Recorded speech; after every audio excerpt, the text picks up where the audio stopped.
cantar, alabar y glorificar el nombre de Dios. Empezaron a orar, empezaron a cantar, empezaron a adorar. Y ustedes saben qué sucede cuando ustedes y yo empezamos a adorar, cuando nos levantamos de madrugada a buscar la presencia de Dios. Suceden cosas que maravillosas. No sé, y sé que ustedes han vivido la experiencia. Hay veces buscamos las soluciones en otros aspectos y no nos enfocamos primero en lo que el Señor quiere que hagamos. Ellos entendían y entendieron y empezaron a ¿qué? A glorificar el nombre de Dios, a buscar el nombre de Dios. Nosotros hemos pasado por situaciones difíciles, pero nos hemos detenido y hay veces hasta se nos olvida y podemos pensar en otro tipo de soluciones que nos pueden ayudar a resolver ese problema. Pero ellos enseguida entendieron y empezaron a buscar en la fuente. Y cuando ellos estaban orando y glorificando el nombre del Señor, dice que hubo ¿qué? Un terremoto que movió todos los cimientos. Y las celdas fueron abiertas y las cadenas fueron reventadas. Estaban prácticamente libres. ¿Y qué estaba haciendo el carcelero? Estaba confiado en que la seguridad estaba allí, que esos presos no se iban.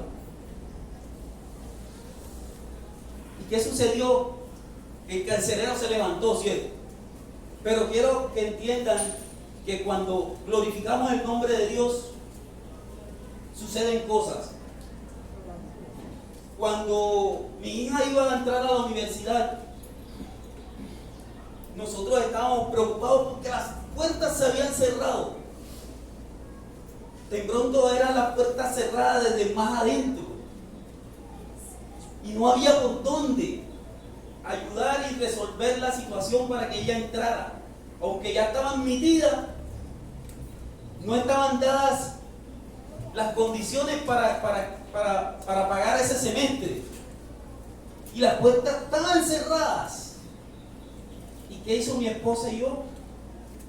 Empezamos a orar de madrugada. Nos levantábamos a las 5 y hubo un momento en que ya no a las 5, sino a las 3:30, el Señor nos despertaba y empezábamos a orar. Y ya faltando casi que como 2 días, o un día antes, para ya no tener solución, ya se iba a perder el cupo, apareció una puerta. Cuando tú y yo oramos, cuando tú y yo buscamos, las puertas se abren y todo se resuelve. Estos hombres estaban convencidos que todo se iba a resolver allí.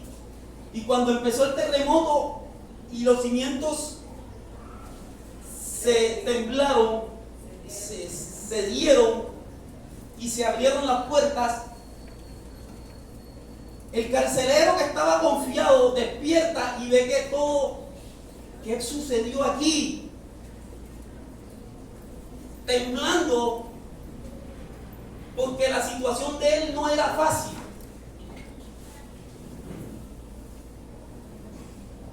Él tenía en sus hombros la responsabilidad de cada preso que estaba en ese lugar. Y si ustedes han leído las escrituras, se dan cuenta que si se le escapaba a un preso tenía que pagar ¿con qué? Con su vida. No era un bono que perdía, de pronto un bono de esos que dan en diciembre o en junio. No, el problema era mayor. Si se escapaba un preso de allí, él tenía que pagar con su vida. Con su vida pagaba que ese preso se escapara. Y Pablo era conocedor de las leyes y él sabía que eso era así. ¿Y qué hizo el preso?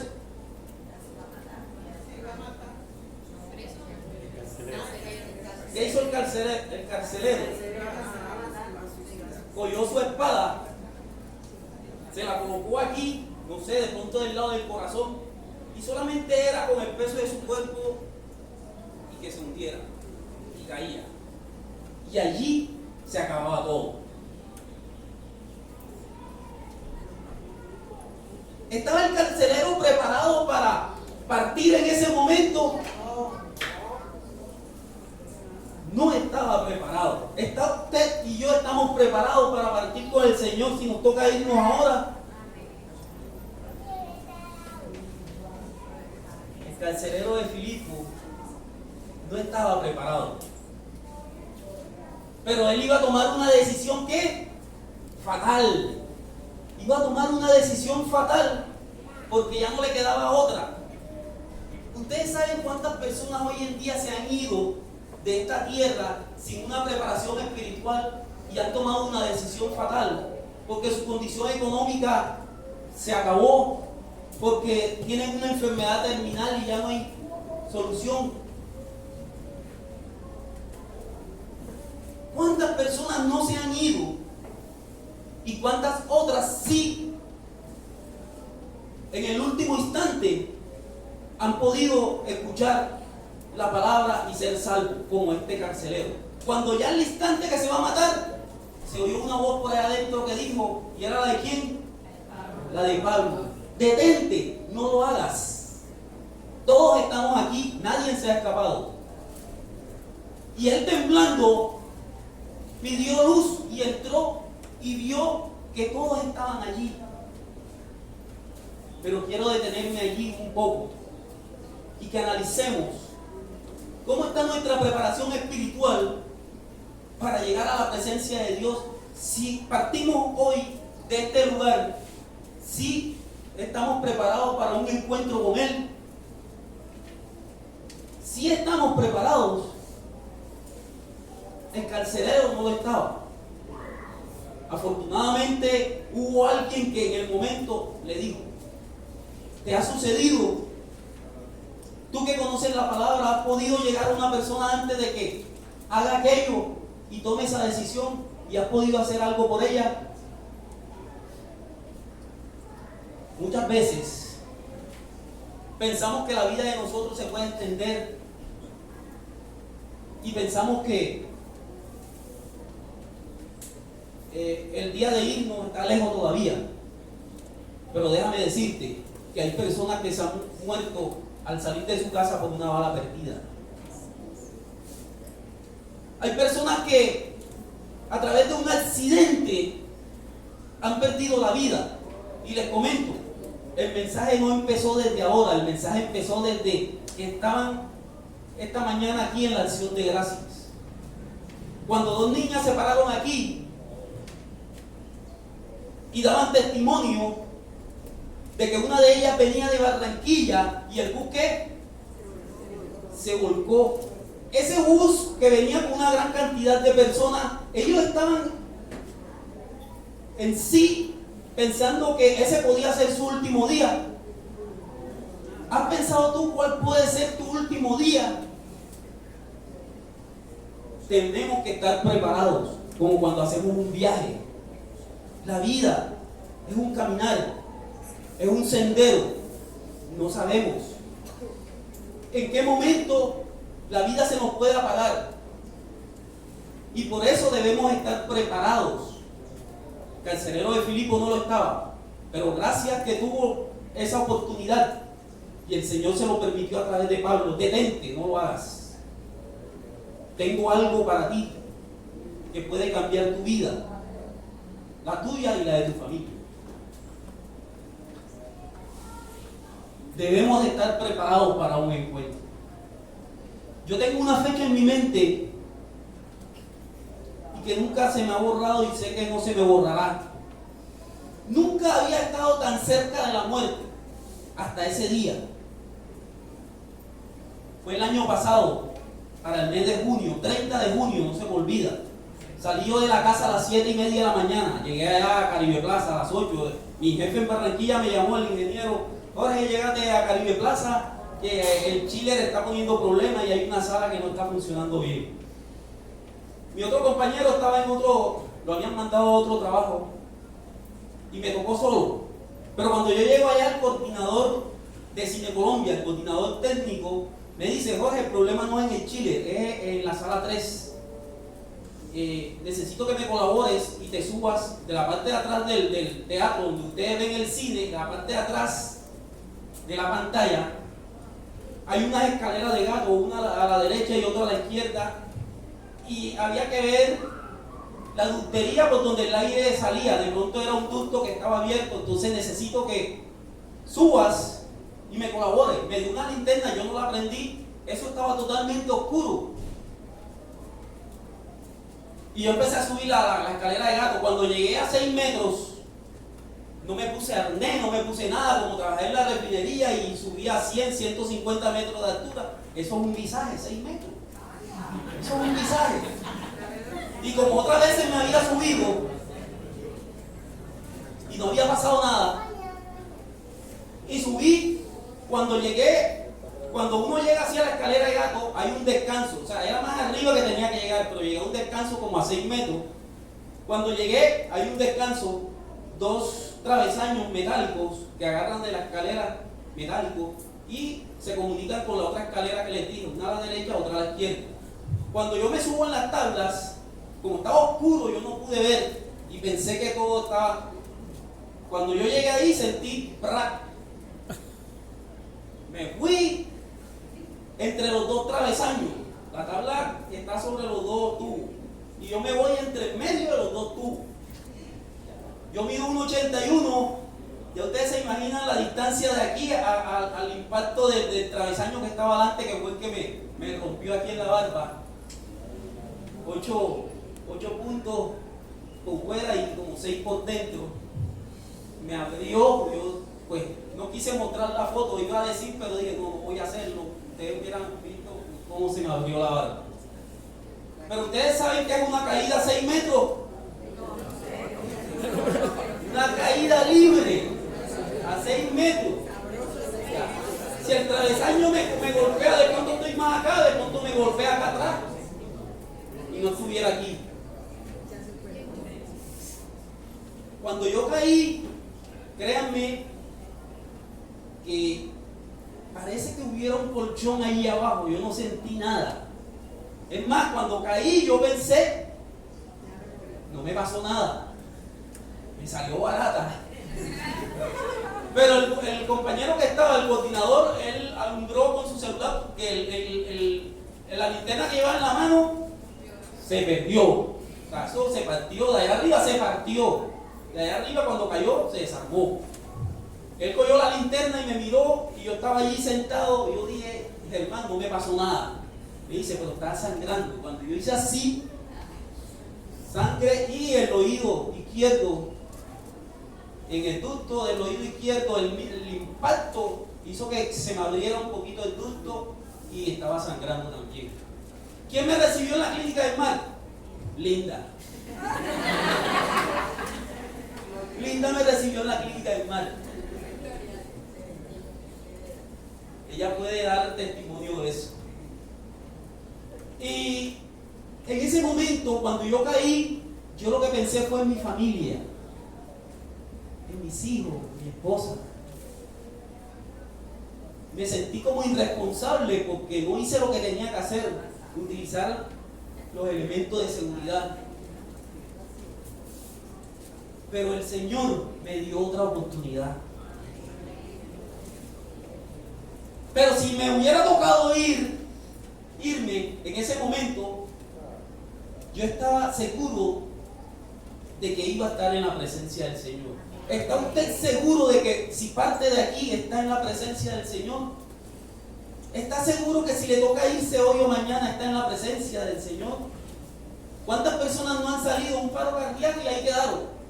Otras se acuestan un paro o algo y no amanecen.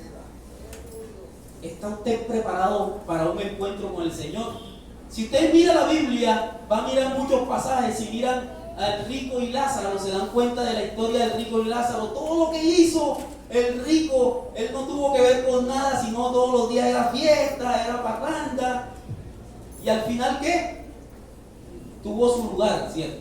Y Lázaro, que estaba allí dependiendo del Señor, tuvo su lugar también, un lugar privilegiado, ¿cierto? Y estando allá, ustedes saben lo que sucedió, ¿verdad? El rico quería pasar al otro lado, pero ya no era. La decisión es aquí, no allá. Y si miramos el otro pasaje, la parábola del hombre que empezó a llenar sus graneros y empezó a hacer dinero y empezó a hacer tantas cosas. ¿Qué sucede al final? ¿Qué le dijeron? Necio, esta noche vienen por ti. ¿Dónde queda todo eso que hiciste? Hay veces nos preparamos para tantas cosas en la vida y no está mal. Una buena profesión, un buen empleo, sacar adelante la familia. Pero no podemos dejar de un lado que hay que buscar la presencia del Señor, que hay que prepararnos para un encuentro con Él. Porque no sabemos ni el día ni la hora en que nos toque partir. El carcelero no estaba preparado. Y muy seguramente cuando le hizo la pregunta a Pablo y a Silas que qué debía hacer, muy seguramente él por su mente pasó, y si yo hubiera tomado esa decisión, ¿dónde hubiera llegado? O de pronto más adelante, cuando ya empezó a aprender de la palabra, se podía hacer la pregunta: si yo en ese instante me hubiera quitado la vida, ¿dónde hubiera llegado?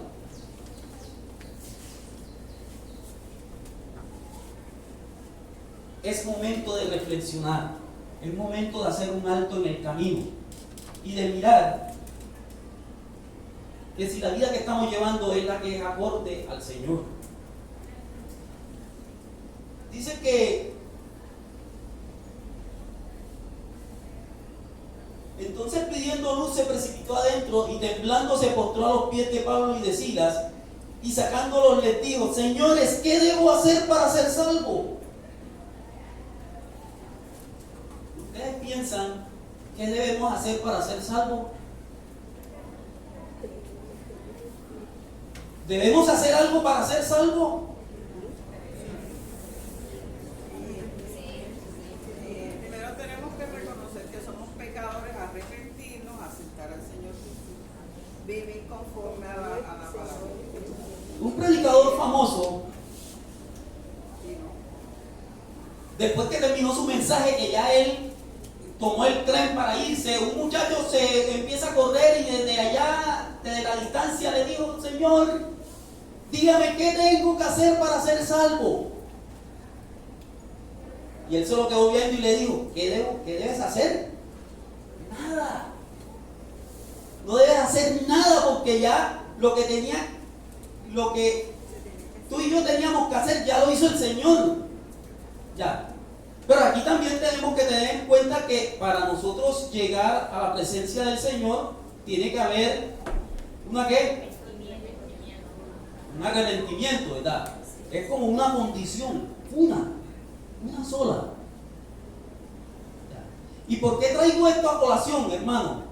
Porque si usted analiza el mundo, analiza allá afuera, o tal vez en nuestro pensamiento todavía puede estar pasando eso, debemos dejarlo a un lado.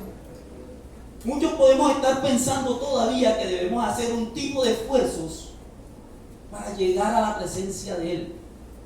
Y Él no nos está pidiendo absolutamente nada. Estamos a las puertas ¿de qué? De Semana Santa, ¿verdad? ¿Y qué sucede en Semana Santa? Poco loco haciendo penitencia.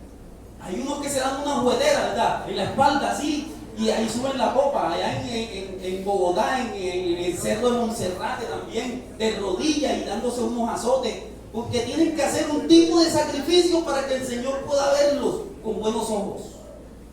Es por eso que lo traigo a colación. ¿Qué debo hacer para ser salvo? ¿Tú y yo debemos hacer algo?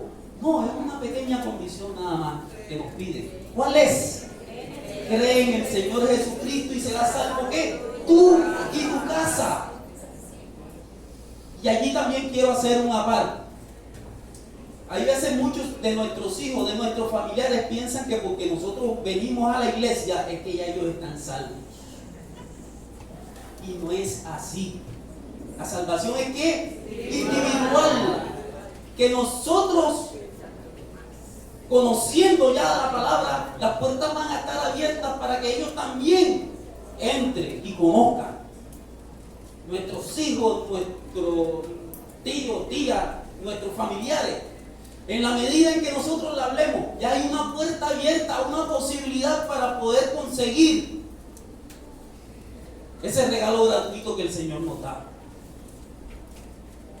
cree en el Señor Jesucristo y serás salvo tú y tu casa. Es creer en Él. Y esa es la única condición. No tenemos que hacer más nada. Ahora, el creer implica que tenemos que ¿qué? Que obedecer, que tenemos que cumplir sus preceptos. No es que ya acepté al Señor en mi corazón y fuera, y sigo como llevaba mi vida y ya. Creer implica obedecer, cumplir con sus preceptos, cumplir con lo que está en la palabra. Entonces, cuando tú y yo hacemos eso, entonces vamos a tener la oportunidad de tener un encuentro con Él, si nos toca partir de esta tierra. Recuerden, hermanos, el llamado está allí. No lo desaprovechemos, porque tú y yo no sabemos el día que toque partir. Y no es para meter miedo, conocer la realidad de las cosas. Recuerden que nosotros en esta tierra somos aves pasajeras. No sabemos hasta qué tiempo vamos a estar, pero tú y yo tenemos que estar preparados. Recuerden lo de las vírgenes que estaban esperando, 5 sensatas y 5 insensatas. Y habían 5 que estaban allí preparadas siempre, tenían su maleta allí ya lista. Usted y yo debemos tener esa maleta lista, porque no sabemos. Para cuando estemos en la presencia de Él podamos abrir libremente esa maleta y podamos ver todos esos frutos espirituales que Él nos dio y que podemos decirle libremente: Señor, aquí estoy, tú me conoces. Mis hermanos, que el Señor les bendiga en esta noche.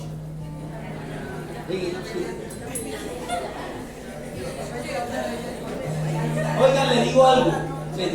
El pastor me llamó esta mañana.